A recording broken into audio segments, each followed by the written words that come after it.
If you want to remove a memory card from Samsung Galaxy A27, then in that case we can take a look at the left side of the phone where we have our SIM tray.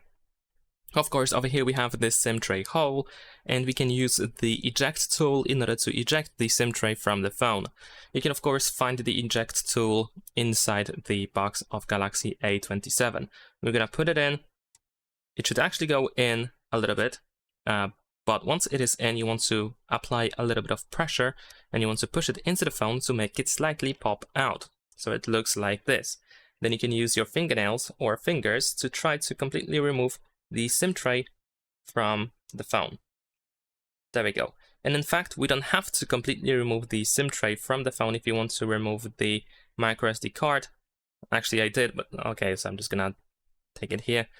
But once you do, you can just push it from the other side in order to simply remove the memory card just like that.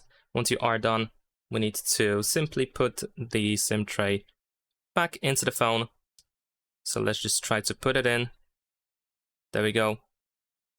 If it's very difficult to put it in, you want to make sure that it is not like angled. You don't want to try to put it in an angle or something like that. It should go straight in, and push it all the way in back into the phone. I mean the SIM tray, of course, and make sure that it doesn't stick out from the phone. Leave a like and subscribe.